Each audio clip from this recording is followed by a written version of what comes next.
네, 오늘은 시편 80편 말씀을 같이 보시겠습니다. 구약 시편 80편이고요. 믿음이 남은 곳에서 회복은 시작된다라는 제목으로 말씀을 나누려고 합니다. 제가 아주 오래전에, 제가 정확히 언제쯤인지 기억이 잘 안 나는데 하여튼 꽤 오래전에 이렇게 길을 가다가 교회에, 조그만 교회였는데요, 교회 건물 앞에 이렇게 현수막이 하나 걸려 있는 것을 본 적이 있습니다. 선교사 파송식에 대한 현수막이었는데, 교회들이 뭐 그런 현수막 이렇게 걸어 놓는 게 뭐 흔한 일인데 그게 왜 아직도 기억에 남냐 하면은 그 선교사의 파송지가 영국이라고 적혀 있어서 그렇습니다. 당시 제 기준에서는요, 선교라는 것은 이렇게 이름도 좀 생소한 그런 나라에 이렇게 가는 거였고, 잘 모르는 부족 같은 데 들어가서 이렇게 복음 전하고, 이제 그런 것들이 이제 선교라고 생각을 했었는데, 영국으로 간다고 하니까 저게 선교를 가는 건가 하는 생각을 그때 제가 했었던 것 같아요. 영국은 이제 현대 문명의 혜택을 그렇게 고스란히 잘 누릴 수 있는 그러한 곳이었기 때문입니다. 심지어 영국은 기독교 국가잖아요, 그렇죠? 기독교 국가로서 이 선교사를 계속해서 보내왔던 곳이지, 이제 선교사를 받아야 하는 그러한 곳이 아니라고 제가 생각을 해서 그 현수막이 기억에 남습니다. 그래서 제가 속으로 무슨 생각을 했을까요? 얘기는 안 했는데 속으로 무슨 생각을 했냐면은, 애들 유학시키려고 가는구나, 그 생각을 속으로 했었습니다. 정죄했던 거죠. 정말로 그 선교사가 뭐 그런 목적으로 갔을 수도 있고 아닐 수도 있고 뭐 알 길은 없습니다. 제가 뭐 그 교회가 어디였는지 기억도 안 나고 선교사 이름도 생각이 안 나는데요. 그런데 이제 사실 여부를 떠나서 그런 현수막 하나 보고 그렇게 판단할 일이 아니긴 했습니다. 그런데 이제 확실한 것은 뭐냐면은, 그때는 제가 몰랐었는데 지금에 와서 보니까 확실히 알고 있는 것은 뭐냐면은, 그때 이미, 그 당시에 이미 영국 교회가 몰락해 가고 있었고요. 영국을 비롯한 유럽이 오늘날은 정말로 그렇게 복음이 필요한 지역이 되었다라는 겁니다. 선교지가 되어 있습니다. 유럽의 많은 교회들이요, 실버 사역이 있는 것이 아니라 실버들만 남아있는 그러한 교회가 되었습니다. 교인이 없는 교회들이 굉장히 많아졌고요. 그러니까 당연히 교회 건물, 예배당은 필요가 없어졌습니다. 그러니까 부동산에 교회들이 정말로 많이 나와 있습니다. 그래서 한때 교회 예배 장소였던 그러한 곳들이 뭐 얘기 많이 들어보셨을 거예요. 뭐 도서관이 됐다거나 카페가 됐다거나 뭐 레스토랑으로 그렇게 바뀌었습니다. 술집이 되기도 했고요. 또 교회들이 대부분 이렇게 좀, 그 영국이나 그 유럽 쪽의 교회들 보면은 좀 멋있잖아요. 높고 천장도 높고, 그러니까 서커스 하기에 굉장히 좋은 장소가 돼서 이제 서커스장으로 활용이 되기도 하고요. 뭐 클럽이 되기도 하고 스트릿바가 된 곳도 있습니다. 이슬람 사원으로 바뀐 곳들도 있다고 합니다. 교회가 몰락했다라고 말하는 것은요, 단순히 이렇게 주일에 모이는 성도 수가 줄어서 그런 교회가 문을 닫았기 때문에만 하는 말은 아니에요. 생각해보면 그런 동일한 상황 속에서 여전히 교회가 교회로서의 역할을 잘 해냈었던 그런 교회들도 있습니다. 얼마든지 있습니다. 그런데 현재 유럽은 그렇지가 않습니다. 오히려 여전히 자신을 크리스천이라고 말을 하는 사람들의 비율이 굉장히 높습니다. 교회에는 나가고 있지 않지만 스스로는 크리스천이라고 말하는 사람들이 굉장히 많습니다. 그런데 그들의 가치관, 그들이 가지고 있는 생각들이 성경하고 다르고요, 세상과 동일합니다. 누가 물어보기 전까지는 크리스천이라고 말을 할 일도 없고요, 겉으로 봤을 때 전혀 구별되지가 않습니다. 그런 사람들을 우리가 이 성경의 말씀에 따라서 크리스천이라고 부를 수가 없겠죠. 양적인 부분에서의 이 교회의 몰락이라는 것은 이미 시작되었던 그러한 질적인 부분에서의 몰락의 결과였다라고 밖에 생각할 수 없습니다. 그러면 우리나라는 어떨까요? 사실 그 서구권의 교회들이 그렇게 내리막을 걷고 있는 그런 상황 속에서 우리나라의 교회들은요, 엄청난 성장을 이루었습니다. 여러분 아시는지 모르겠지만 세계에서 제일 큰 교회, 10대 교회 중에 절반 정도가 우리나라에 있을 정도입니다. 선교가 필요한 나라에서 지금은 선교사를, 이 인구 비율로 따지면은 선교사를 가장 많이 보내는 그런 나라가 우리나라입니다. 그런데요, 이제 우리나라도 이러한 성장에 대해서 과거형으로 말해야 될 때가 지금은 됐습니다. 한 통계를 보니까요, 2011년을 기점으로 해서 이 우리나라의 교인 수가 계속해서 감소 추세라고 그렇게 말을 하고 있습니다. 질적인 부분도 이 유럽의 경우하고 크게 다르지 않아요. 가나안 성도라는 말 많이 들어보셨죠, 그렇죠? 그러한 말이 유행한 지가 벌써 한참이 지났습니다. 이 성경과 교회를 삶의 중심으로서, 삶의 가장 중요한 부분으로서 여기고 있는 성도들이 점점점 줄어들고 있습니다. 성공에 대한 가치관, 무슨 이 성도덕에 대한 가치관, 결혼에 대한 가치관, 여러 가지 그러한 가치관들이 세상과 크게 다르지 않습니다. 젊은 층에서 특별히 이런 현상들은 더 두드러지고 있다는 것이 이제 통계로 드러나고 있습니다. 신앙이라는 것이요, 이 믿음이라는 것이 삶의 일부로서는 여전히 받아들여지고 있지만 삶의 전부로서는 받아들여지는 경향이 점점점 우리나라에서도 줄어들고 있습니다. 이런 상황에서요, 교회들은 이제 새로운 활로를 열심히 찾으려고 노력을 하고 있어요. 성도들이 줄어들고 젊은 사람들이 교회를 떠나니까 어떻게든 이 교회를 유지하기 위해서 여러 가지 방법들을 사용을 하고 있습니다. 그런데 그러한 방법이라는 것이 성경에서 말하고 있는 진리와는 전혀 다른 이 세상에 속한 것들을 교회 안에 가지고 들어온 경우들이 점점점 늘어가고 있습니다. 그래서 이 계시록의 4대 교회처럼 살았다 하는 이름은 가지고 있지만 죽은 교회들이 점점 우리 땅에도 많아지고 있습니다. 시편 80편이요, 바로 이런 유사한 상황을 배경으로 하고 있는 그러한 시편입니다. 이 공동체의 탄식 혹은 탄원이라고 할 수 있는데요, 한때 그렇게 하나님의 은혜를 풍성하게 누렸던 하나님의 백성이 그 모든 복을 빼앗기고 있는, 혹은 그 모든 것을 이미 빼앗긴 그러한 상황에서 기록된 시라고 말을 할 수 있습니다. 1절을 보시면은 요셉이 언급이 돼요. 요셉이 언급이 되고 2절을 보시면은 이제 북이스라엘의 주요 지파인 에브라임, 베냐민, 므낫세가 언급을 됩니다. 그러니까 우리가 앞에서 살펴봤었던 79편 같은 경우는 남유다에 대한 그러한 시편이었는데, 이 시편 80편은 북이스라엘에 대한 시편이다라고 할 수 있습니다. 북이스라엘이 멸망한 것이 이 시편의 배경이 되었다라고 말할 수 있습니다. 그래서요, 70인역을 보면요, 이 히브리어 성경을 헬라어로 번역해 놓은 그 70인 성경을 보면은 표제에 아수르인에 대해라는 표현이 이렇게 추가되어 있어요. 이 북이스라엘을 멸망시켰던 나라가 아수르였잖아요. 그러니까 이제 그 사건을 배경으로 두고 있는 겁니다. 내용을 읽어보면은 그 멸망을 기점으로 해서 그 바로 전일 수도 있고 멸망한 직후일 수도 있을 것 같습니다.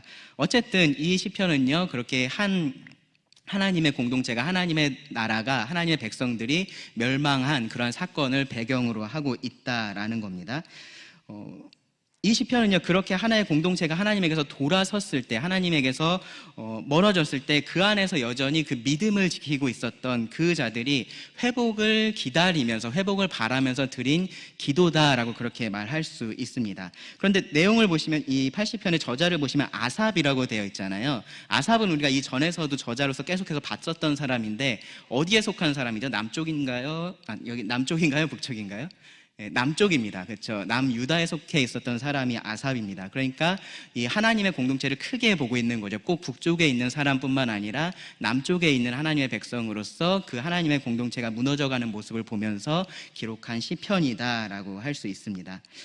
그래서요, 그런 면에서 오늘날 이렇게 비슷한 상황을 우리가 국가적으로 겪고 있기도 하고요, 교회적으로 겪고 있기도 하고, 또 가정적으로, 또 개인적으로도 그렇게 경험하고 있는 이 상황에서 우리가 어떻게 하나님께 회복을 위해서 구할 수 있는지를 우리가 이 시편을 통해서 배울 수가 있습니다. 그래서 그 부분에 대해서 오늘 좀 나눠보려고 하는데요, 80편을 한번 읽어보겠습니다. 읽어보고 오신 분 계신가요? 네. 주일에는 주부에 이렇게 읽으라고 체크되어 있으니까 읽어오시는 분들 계실 것 같은데, 한번 제가 읽어보겠습니다. 80편입니다. 요셉을 양떼같이 인도하시는 이스라엘의 목자여 귀를 기울이소서. 그룹 사이에 자정하신 이여 빛을 비추소서. 에브라임과 베냐민과 므낫세 앞에서 주의 능력을 나타내사 우리를 구원하러 오소서. 하나님이여 우리를 돌이키시고 주의 얼굴 빛을 비추사 우리가 구원을 얻게 하소서. 만군의 하나님 여호와여, 주의 백성의 기도에 대하여 어느 때까지 노하시리이까? 주께서 그들에게 눈물의 양식을 먹이시며 많은 눈물을 마시게 하셨나이다. 우리를 우리 이웃에게 다툼거리가 되게 하시니 우리 원수들이 서로 비웃나이다. 만군의 하나님이여 우리를 회복하여 주시고 주의 얼굴의 광채를 비추사 우리가 구원을 얻게 하소서. 주께서 한 포도나무를 애굽에서 가져다가 민족들을 쫓아내시고 그것을 심으셨나이다. 주께서 그 앞서 가꾸셨으므로 그 뿌리가 깊이 박혀서 땅에 가득하며 그 그늘이 산들을 가리고 그 가지는 하나님의 백향목 같으며 그 가지가 바닥까지 뻗고 넝쿨이 강까지 미쳤거늘 주께서 어찌하여 그 담을 허시사 길을 지나가는 모든 이들이 그것을 따게 하셨나이까. 숲속의 멧돼지들이 상해하며 들짐승들이 먹나이다. 만군의 하나님이여 구하옵나니 돌아오소서. 하늘에서 굽어보시고 이 포도나무를 돌보소서. 주의 오른손으로 심으신 줄기요 주를 위하여 힘있게 하신 가지니이다. 그것이 불타고 배임을 당하며 주의 면책으로 말미암아 멸망하오니 주의 오른쪽에 있는 자 곧 주를 위하여 힘있게 하신 인자에게 주의 손을 얹으소서. 그리하시면 우리가 주에게서 물러가지 아니하오리니 우리를 소생하게 하소서. 우리가 주의 이름을 부르리이다. 만군의 하나님 여호와여 우리를 돌이켜 주시고 주의 얼굴의 광채를 우리에게 비추소서. 우리가 구원을 얻으리이다. 이 시편 80편을 제가 다 읽은 이유가요. 보시면은 이 눈에 띄는 것이 있을 겁니다. 똑같이 반복되는 구절이 있습니다. 뭐가 반복이 되냐면은 3절과 7절 그리고 19절의 내용이 동일합니다. 이 개정개혁 번역에서는 약간씩 다르게 번역이 됐어요. 3절에서는 주의 얼굴빛이라고 한 것이 뒤에 가면 얼굴의 광채라고 되어 있고 앞에서는 우리를 돌이키시고라고 되어 있는 것이 뒤에는 회복하여 주시고 이제 그렇게 조금 다르게 번역이 되어 있는데 이제 다른 우리말 번역본들을 보시면 똑같이 번역되어 있는 것을 볼 수 있습니다. 원래 히브리어에서도 동일한 그러한 문장이 사용이 됐습니다. 뭐만 다르냐면은 처음에 하나님을 부르는 표현만 달라요. 3절에서는 하나님이여고요. 7절에서는 만군의 하나님이여이고요. 그리고 19절에서는 만군의 하나님 여호와여입니다. 그래서요, 이 본문은요, 이 반복구를 기준으로 해서 3개의 탄원이 기록되어 있다라고 그렇게 볼 수 있습니다. 탄원의 내용은 지금 읽었던 것처럼 동일합니다. 그런데 뒤로 갈수록 이 하나님을 부르는 그 호칭이 달라지고요. 그리고 그 탄원의 근거에 대한 서술이 조금씩 이렇게 길어지면서 이 탄원하는 그 감정이 점점 고조되고 있다라고 그렇게 볼 수 있습니다. 첫 번째 탄원을 보면요. 이 탄원의 근거가 여기서 뭐라고 말을 할 수 있냐면은 바로 하나님의 어떠하심입니다. 그러니까 하나님의 어떠하심의 근거에서 하나님께 호소를 하고 있는 내용이 1절부터 3절입니다. 이 하나님에 대한 표현을 보세요. 1절 보시면 요셉을 양떼같이 인도하시는 이스라엘의 목자여 귀를 기울이소서. 그룹 사이에 좌정하신 이여 빛을 비추소서. 이스라엘의 목자라는 표현이 나오죠. 이거 굉장히 많이 보신 것 같죠? 이스라엘의 목자, 그렇죠? 근데 이 성경에서 하나님에 대해서 이러한 표현이 사용된 것은 여기가 유일합니다. 근데 왜 이렇게 많이 본 것 같을까요?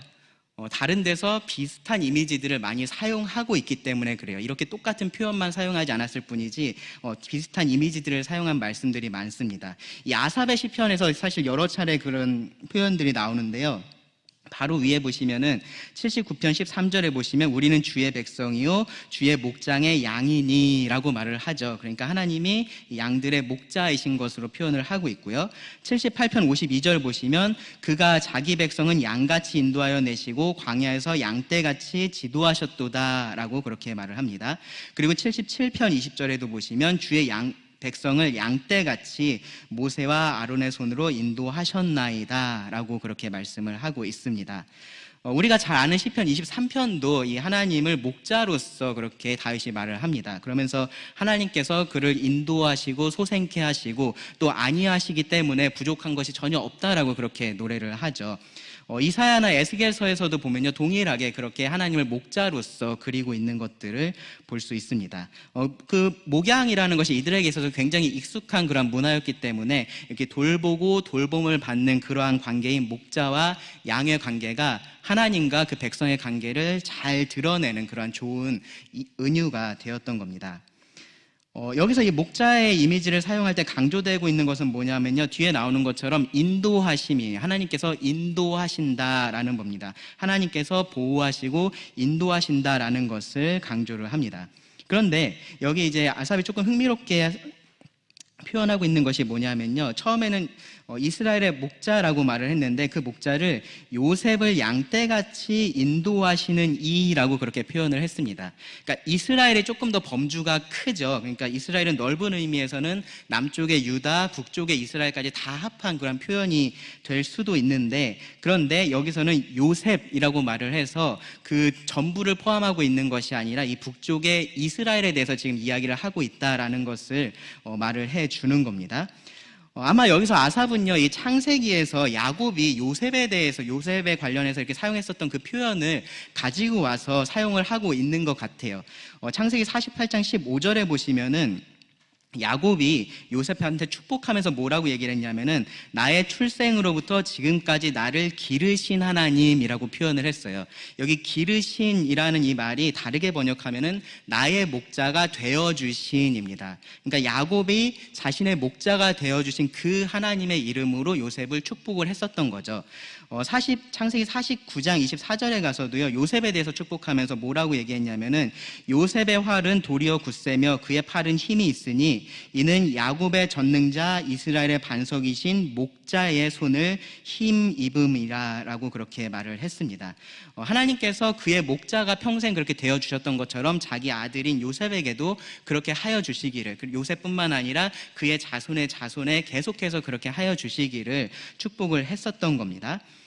그리고 아삽은요, 바로 그 하나님께서 지금 이 멸망에 가고 있는 혹은 이미 멸망한 이 북이스라엘의 여전한 목자이시다라고 그렇게 말을 하고 있는 겁니다. 여전한 그들의 인도자이시고 보호자이신 궁극적인 목자이심을 지금 여기서 기억을 하면서 하나님, 우리의 기도를 들어주십시오, 귀를 기울이소서라고 그렇게 기도를 하고 있는 겁니다.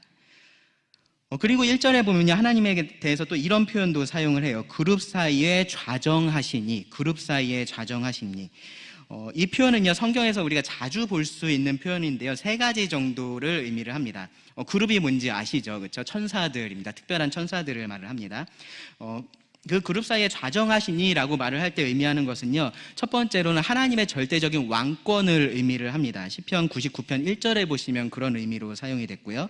그리고 시편 18편 10절에 보시면 하나님께서 아주 빠르게 역사하시는 것을 나타낼 때 이렇게 그룹 사이에 계시니라고 표현을 합니다. 그러니까 천사들이 날개가 있기 때문에 빠르게 움직일 수 있다라는 그런 의미에서 그룹 사이에 좌정하시니라는 표현을 사용을 하고요. 그리고 또 하나 뭐냐면은 그 그룹의 형상이 어디에 있었습니까? 언약궤 위에 이렇게 형상이 있었죠. 그리고 하나님께서 그 위에 자신의 임재를 두셨었습니다. 그래서 하나님의 친밀하신 그러한 임재를 나타내는 표현으로서도 사용이 되는 그러한 표현입니다. 그러니까요, 이 하나님이 여전히 그 이스라엘의 목자이셨던 것처럼 여전히 하나님께서 그들과 함께 하시면서 주권자로서 일할 수 있는 분이심을 지금 강조하고 있는 그러한 표현이다라고 할 수 있습니다. 이 목자이신 하나님께는 귀를 기울여 달라라고 그렇게 기도를 했었고요. 여기 왕이신 하나님께는 뭐라고 기도를 하고 있냐면은 그 빛을 비추어 줄 것에 대해서 기도를 합니다. 그러니까 기도를 듣고 응답해 달라라고 그렇게 구하는 겁니다.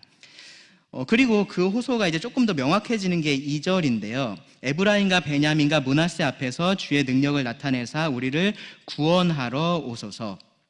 지금 이들에게 필요한 것은 지금의 이 상황에서 벗어나는 것인 거죠. 그 이방인의 압제에서 벗어나는 것, 포로된 데서 돌아오는 것을 이들이 원하고 있습니다. 그것이 구원이고요. 그리고 그것을 위해서 필요한 것은 무엇이냐면은 하나님의 능력, 여기 표현에 따르면은 주의 능력입니다. 주의 능력을 다른 어디서가 아니라 에브라임과 베냐민과 므낫세 앞에서 나타내 주시기를 그렇게 구합니다. 그래서요, 이 기도는요, 마치 이런 모습하고 비슷해요. 잠자고 있는 용사가 있는 겁니다. 아주 뛰어난 힘 있는 용사가 있는 거죠. 근데 그 용사가 잠을 자고 있습니다. 그러니까 그 용사를 깨워서 이제 좀 일어나서 그 능력을 좀 나타내 주십시오, 사용해 주십시오라고 그렇게 구하고 있는 그러한 모습입니다. 이 능력에 대해서는 의심이 없는 거예요. 이 용사가 능력이 있고 힘이 있다라는 것에 대해서는 아무런 의심이 없는 겁니다. 문제는 자고 있다라는 거죠. 그래서 그 용사를 깨우는 겁니다. 하나님을 그렇게 지금 그리고 있습니다. 하나님, 그 능력을 사용하셔서 우리를 구하여 주십시오라고 그렇게 호소를 합니다. 여기까지의 기도를 보면요, 이 하나님의 어떠하심, 하나님의 속성의 기초에서 호소하고 있다라는 것을 우리가 분명하게 알 수 있습니다. 인도하시는 하나님에 대해서 말을 하고 있고요, 다스리시는 하나님에 대해서 말하고 있고, 그리고 능력이 많으신 하나님에 대해서 말을 하고 있습니다. 그런 하나님께 지금 호소하고 있는 겁니다. 이 북이스라엘이 비록 하나님을 배반하고 떠났기 때문에, 우상 숭배를 했기 때문에 지금 하나님의 심판을 받고 있는 그러한 상황이지만, 그럼에도 불구하고 하나님은 변하시지 않았기 때문에 그 하나님께 이렇게 구할 수가 있는 겁니다. 하나님은 그대로 계시는 겁니다. 그래서 그 하나님께 궁극적으로 이렇게 구해요. 3절을 보시면, 하나님이여 우리를 돌이키시고 주의 얼굴빛을 비추사 우리가 구원을 얻게 하소서. 주의 얼굴빛을 비추사라는 이 표현은 그 아론의 축복, 민수기에 보시면 그 아론의 축복이 나오는데, 거기에서 나오는 표현을 가지고 온 표현입니다. 여호와는 그의 얼굴을 너에게 비추사 은혜 베푸시기를 원하며 라는 그 표현을 가지고 온 겁니다. 그러니까 얼굴빛을 비춘다라는 말은요, 은혜를 베푸시는 것을 의미를 하는 겁니다. 지금 이 상황은 어떤 상황입니까? 하나님께서 얼굴빛을 비추지 않고 계시는 상황인 거죠. 하나님께서 나를 보면서 미소 짓고 있지 않은 그러한 상황인 겁니다. 그래서 어떤 사람들은요, 그런 상황들을 보면서 더 이상 하나님은 우리를 인도하는 목자가 아니야 라고 그렇게 말을 하고 있었을 겁니다. 또 어떤 사람은요, 하나님은 더 이상 우리를 구원할 능력이 없어 라고 그렇게 말을 하고 있었을지도 모릅니다. 하나님에게 구해도 아무런 소용도 없고, 이제는 이 애굽에서 그 오래된, 애굽에서부터 우리 조상들을 구해냈던 그 오래된 하나님이 아니라 이 아수르의 신을 섬기는 게 이제는 맞다라고 그렇게 사람들이 말하고 있었을지도 모르는 그러한 상황입니다. 실제로요, 이 유다왕 히스기야 때, 히스기야가 이 유다 지역에서 유월절을 지키면서 자기들만 그렇게 한 것이 아니라 북쪽의 이스라엘에도 이렇게 사람들을 보내서 내려와서 우리 같이 유월절을 지키자라고 그렇게 했었던 적이 있습니다. 그러면서 이제 회개하고 돌이켜서 하나님의 자비하심을 너희가 경험해야 된다라고 그렇게 촉구를 했었는데, 이렇게 말을 했었어요. 역대하 말씀해 보시면 30장 8절 9절에 그런즉 너희 조상들 같이 목을 곧게 하지 말고 여호와께 돌아와 영원히 거룩하게 하신 전에 들어가서 너희 하나님 여호와를 섬겨 그의 진노가 너희에게서 떠나게 하라. 너희가 만일 여호와께 돌아오면 너희 형제들과 너희 자녀가 사로잡은 자들에게서 자비를 입어 다시 이 땅으로 돌아오리라. 너희 하나님 여호와는 은혜로우시고 자비하신지라. 너희가 그에게로 돌아오면 그의 얼굴을 너희에게서 돌이키지 아니하시리라 하였더라. 비슷한 그러한 요청을 했었던 거죠. 그런데 이 요청에 대해서 에브라임과 므낫세가 어떻게 반응을 했었냐면은 조롱하고 비웃었습니다. 그들은 하나님에게 돌아올 생각이 전혀 없었습니다. 그러니까 하나님의 자비하심도 그들에게는 필요하지 않았습니다. 회개하지 않았고요. 그래서 회복이라는 것도 경험하지 못하게 되었습니다. 그런데 역대하 30장 11절에 보시면은 그 중에 몇 사람은 겸손한 마음으로 그 히스기야의 부름에 응답했다라고 그렇게 말씀을 합니다. 그리고 그들이 남아 있었던 유다 백성들과 함께 이렇게 기도를 했을 거예요. 하나님이여 우리를 돌이키시고 주의 얼굴빛을 비추사 우리가 구원을 얻게 하소서.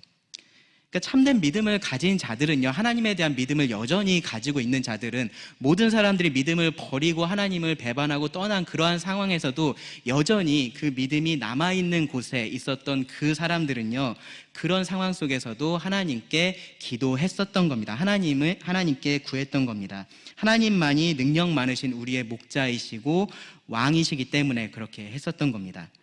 예레미야도 유다가 멸망했을 때 똑같이 이렇게 기도를 했었어요. 예레미야 애가 5장 21절에 보시면 여호와여 우리를 주께로 돌이키소서. 그리하시면 우리가 주께로 돌아가겠사오니 우리의 날들을 다시 새롭게 하사 옛적 같게 하옵소서. 하나님께서 어디 멀리 떠나시지 않으신 거죠. 하나님께서 변하시지 않은 겁니다. 떠난 건 누굽니까? 이 사람들인 겁니다. 이 사람들이 하나님을 등졌던 겁니다. 마치 예수님의 비유에서 이 집을 나갔던 그 작은 아들하고 아버지하고 같은 그러한 상황인 거예요. 아들이 떠났고요. 아버지는 어떻게 하고 있었습니까? 그 떠난 아들을 계속해서 기다리고 있었습니다.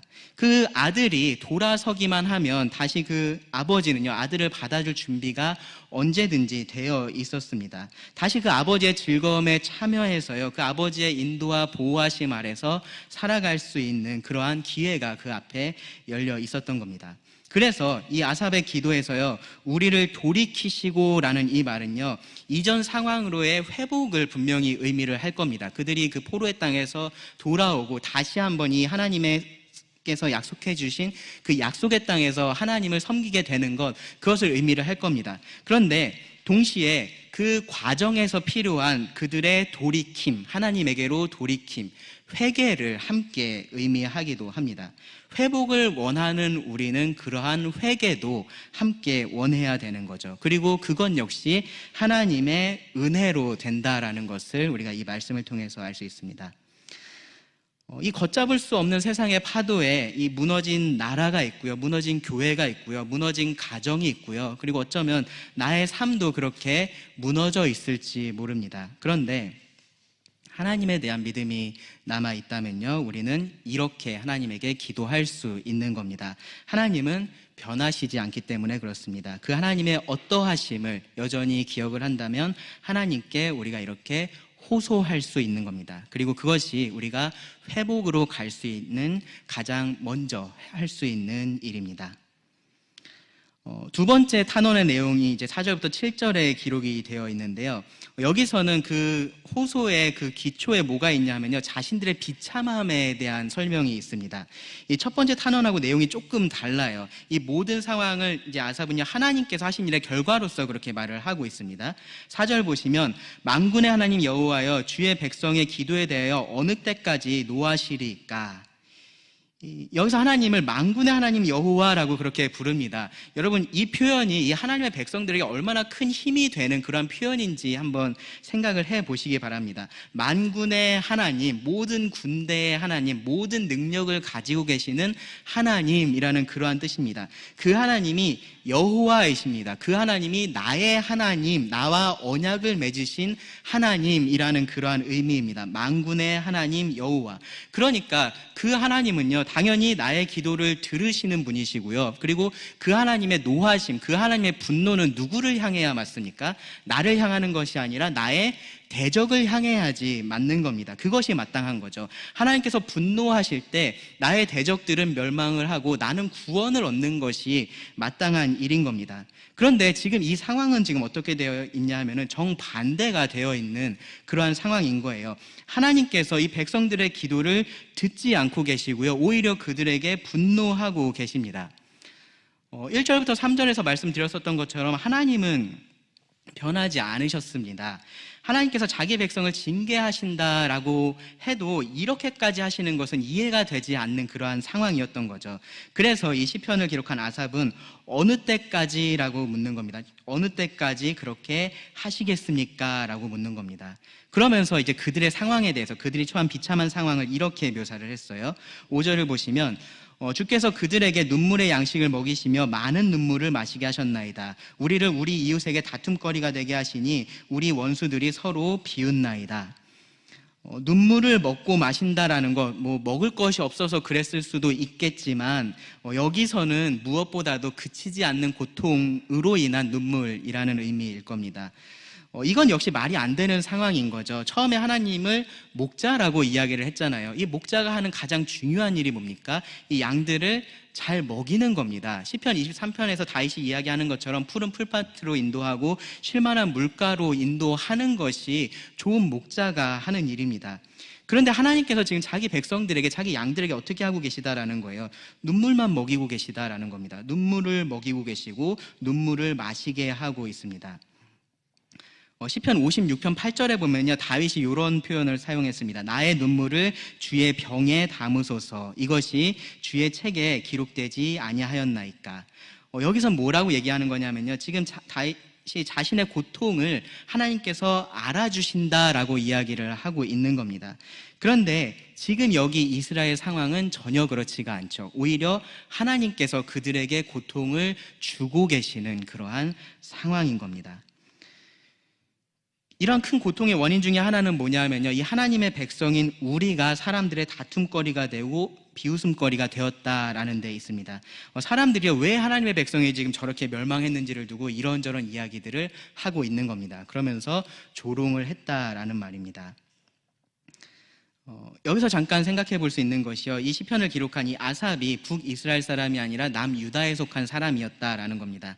어쩌면요, 이 북이스라엘과 남유다의 관계를 생각해 보면 이 아삽의 입장에서는 북쪽의 이스라엘이 멸망한 것이 한편으로는 통쾌한 일이 될 수도 있는 그러한 일이었을 겁니다. 그렇게까지 하지 않더라도 당연히 받아야 할 형벌을 그들이 받고 있다라고 그렇게 생각할 수도 있는 그러한 일입니다. 그 역시요, 이 이스라엘 멸망을 보면서 이렇게 조롱할 수도 있는 거고요. 이런저런 뒷얘기들을 그들이 이렇게 하니까 하나님께서 그렇게 하셨지라고 그렇게 할 수도 있는 그러한 상황 속에 있었습니다. 그런데 그런 상황 속에서 아삽은요, 진심으로 그들을 위해서 이렇게 기도를 하고 있는 겁니다. 계속해서 뭐라고 말하냐면은 우리라고 말을 해요. 우리라고. 비록 나라는 갈라졌지만 같은 하나님의 백성으로서 그들의 고통을 자신의 고통으로 보면서 기도를 하는 겁니다. 이렇게요, 진심으로 이스라엘이 처한 이 비참한 상황에 대해서 언급을 하면서 하나님의 도우심을 구합니다. 그 상황이 더 비참한 이유는 뭐냐면요, 그 모든 일들이 그들의 하나님이신 그 여호와 하나님의 주권 아래서 이루어진 일이었다라는 그 사실이었습니다. 그런데 이러한 이야기들을 하는 것은 그러니까 하나님께 모든 책임이 있다라는 그러한 이야기를 하려고 하는 것이 아니에요. 책임은 누구에게 있습니까? 이 하나님의 계속되는 그러한 회개의 메시지를 거절했던 그 사람들에게 있습니다.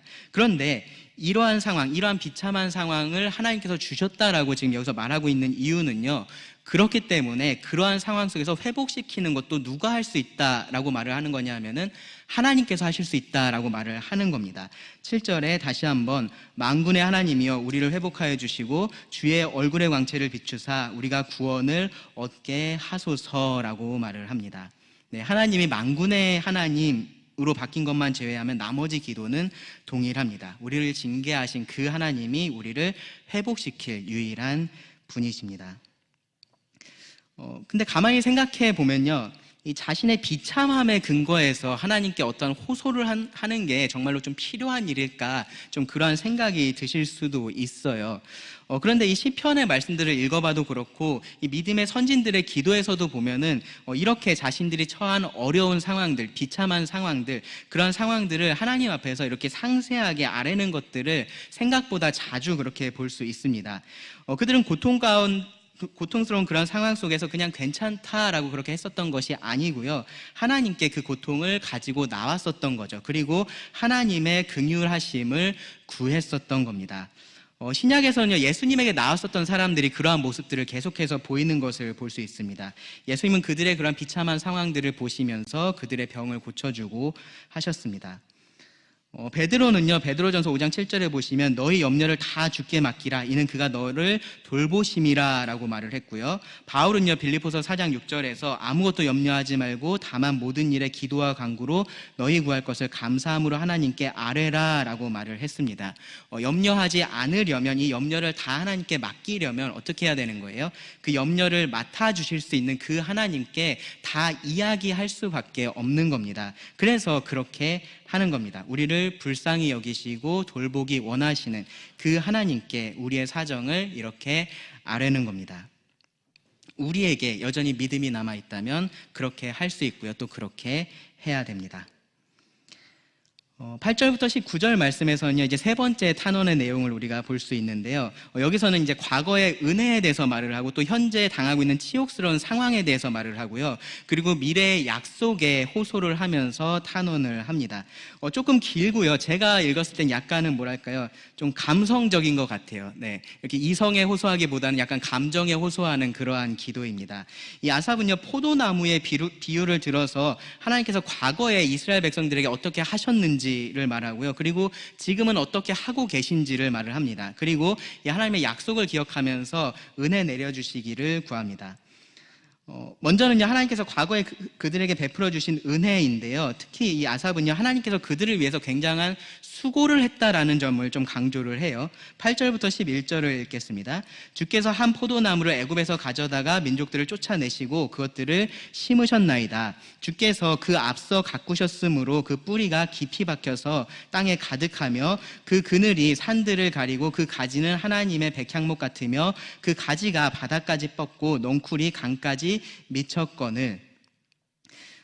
바로 이미지가 그려지실 거예요. 이것이 무엇에 대해서 말하고 있는지 그려지실 겁니다. 하나님께서 애굽에서 이스라엘 백성들을 구원해 내셔서 이 가나안 땅에 정착하게 하시고 그 땅에서 번성하게 하신 것을 지금 이렇게 포도나무의 비유를 들어서 이야기를 하고 있는 겁니다. 출애굽, 광야 생활, 그리고 가나안 정복까지 하나님은 이 이스라엘 백성들에게 아주 특별하게 역사를 하셨습니다. 그래서 그 뒤로도 계속해서 하나님은 이스라엘 백성들에게 그때를 기억하라라고 말씀하실 정도로 굉장히 특별한 은혜를 부어주셨던 그러한 기간입니다. 그러한 하나님의 이러한 수고의 결과로서 이스라엘 백성들이 가나안 땅에 정착할 수 있었고요. 그리고 여기 표현들을 보시면은 그들이 아주 크게 번성했다라는 것을 알 수가 있습니다. 땅이 아주 가득하게 됐고요. 그들이 산을 가릴 정도로 무성하게 그렇게 자랐다라고 말을 해요. 11절에서는요, 그들의 영토가 어디까지 미쳤는지를 말하는 건데, 이제 서쪽으로는 지중해까지, 그리고 동쪽으로는 유브라데 강까지 그렇게 미쳤습니다. 하나님께서 신명기 11장 24절에서 약속하신 그대로 그들에게 이루어졌었던 겁니다. 이 다윗과 솔로몬 시대를 생각하면요, 그러한 이스라엘의 번영이 절정에 이르렀던 그러한 때죠. 사실 너무나 당연한 그러한 일을 그들이 경험했었던 겁니다. 그들은 하나님의 소유였잖아요. 하나님의 백성이었습니다. 그렇기 때문에 하나님께서 그들에게 주시는 은혜를, 복을 그들이 누려야 했고요. 그리고 이방 민족들은 그러한 이스라엘을 보면서 나도 저런 하나님을 믿고 싶다, 나도 저런 하나님을 섬기고 싶다, 이제 그렇게 하나님께로 돌아오게 되는 것이 하나님의 계획이었기 때문에 그러한 일들이 그들의 역사 속에서 있어야 하는 것이 맞았습니다. 그런데 모든 것이 다 변해버렸어요. 12절 13절 보시면 이제 현재로 온 겁니다. 주께서 어찌하여 그 담을 허시사 길을 지나가는 모든 이들이 그것을 따게 하셨나이까. 숲속의 멧돼지들이 상해하며 짐승들이 먹나이다. 왜 이렇게 바뀌었을까요? 왜 그렇게 무성하게 풍성하게 자라가던 그 포도원이, 그 포도나무가 이렇게 되었을까요? 하나님께서 이 이스라엘에게 질려서 난 더 이상 너네들 이제 안 하고 난 다른 민족 데리고서 한번 해볼래, 그래서 지금 그렇게 된 상황일까요? 그렇지 않습니다. 하나님의 백성이 하나님께서 그들에게 해주셨던 그 놀라운 일들을 다 잊어버리고 하나님의 언약을 배반했고 하나님의 율법에 순종하지 않았기 때문에 벌어진 일들이었습니다. 이들이 하나님을 버리고 그 땅에, 그 가나안 땅의 우상들을 섬겼을 때 벌어진 일들이었습니다. 그것으로 인해서 모든 상황이 달라진 겁니다. 하나님께서 그 담을 허셨습니다. 포도나무를 보호하고 있었던 그 담을 허셨습니다. 더 이상은 이 포도나무를 돌보지 않고 보호하지 않겠다라고 그렇게 하신 거죠. 그렇게 되니까 지나다니는 사람들이 마음대로 그 안에 들어가서 포도나무를 약탈한 겁니다. 더 나아가서는 사람들뿐만 아니라 여기 표현해 보시면 멧돼지와 들짐승들이 와서 그것을 먹었다라고 말을 해요. 아삽은요, 하나님께 어찌하여 라고 묻습니다. 어찌하여 이렇게 됐습니까? 이게 정말 이유를 몰라서 물어보는 게 아니죠. 지금 이렇게 된 상황이 너무나 비통하고 슬프기 때문에 그렇게 이야기를 하고 있는 겁니다. 그래서 하나님께는 이렇게 구합니다. 14절부터 말씀 보시면 만군의 하나님이여 구하옵나니 돌아오소서. 하늘에서 굽어보시고 이 포도나무를 돌보소서.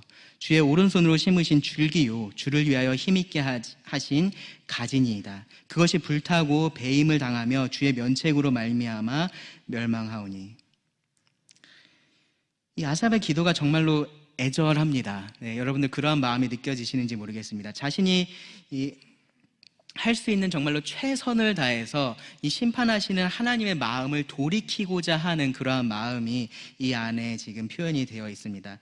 아삽은요, 하나님께 지금 들짐승과 같은 이 이방인들에게 유린당하고 있는 이스라엘이 누구인지를 한번 좀 생각해 보시라고 말을 하고 있습니다.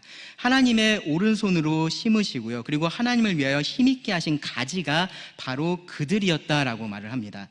여기 가지라는 이 표현은요, 다르게 번역을 하면은 아들로도 번역을 할 수 있는 그러한 표현을 여기서 사용을 했습니다. 그런 단어를 사용을 했어요. 그러니까 그만큼 하나님께서 아주 친밀하고 정성스럽게 가까운 그 포도나무가 이스라엘이라는 겁니다. 그 이스라엘이 지금 불타고 있고 배임을 당하고 있고 하나님의 심판으로 인해서 멸망당하고 있는 그러한 상황이다라는 겁니다.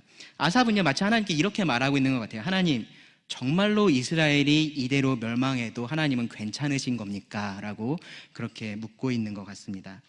그리고요, 하나님 당연히 그렇지 않으시지 않습니까? 그러니까 이제는 그 마음을 좀 돌이켜 주시고 이제는 좀 이 이스라엘을 다시 돌보아 주십시오라고 그렇게 구하는 겁니다.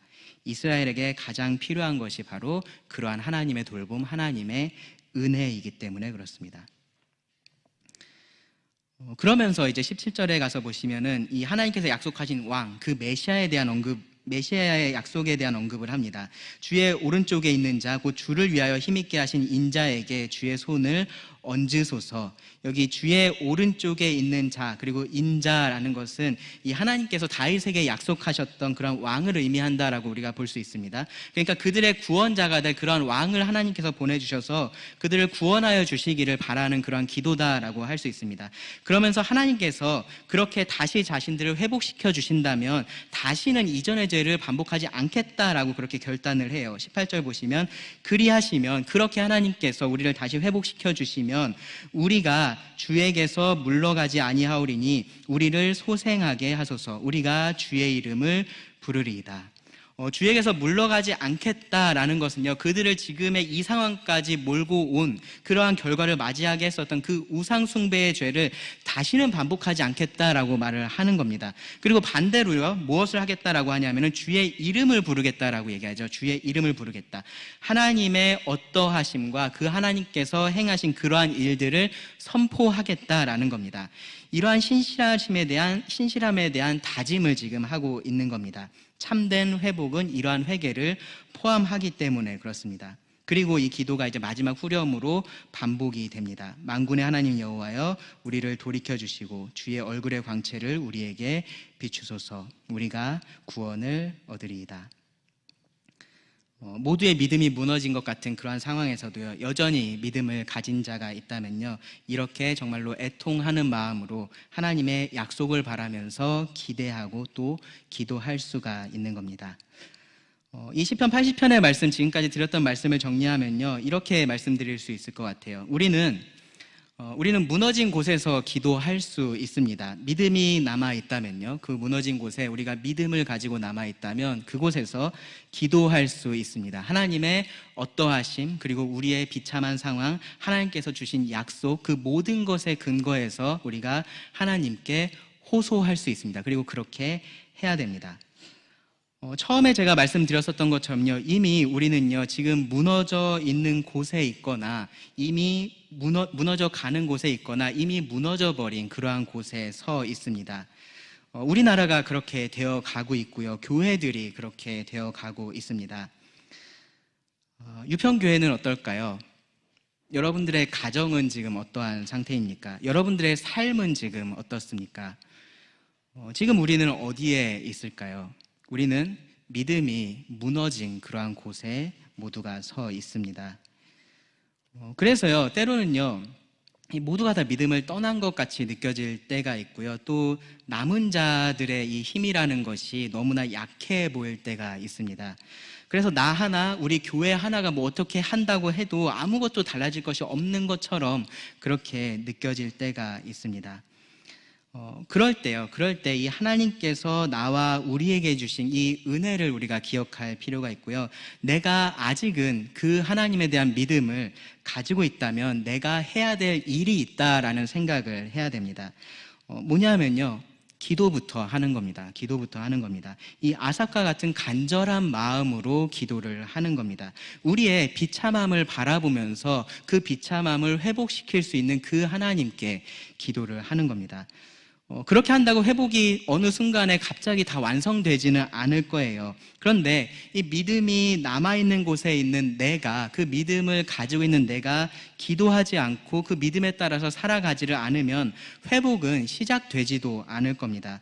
내가 아직 믿음을 가지고 있다면요, 그 말은 내가 지금 이 믿음이 남은 곳에 서 있다라는 의미입니다.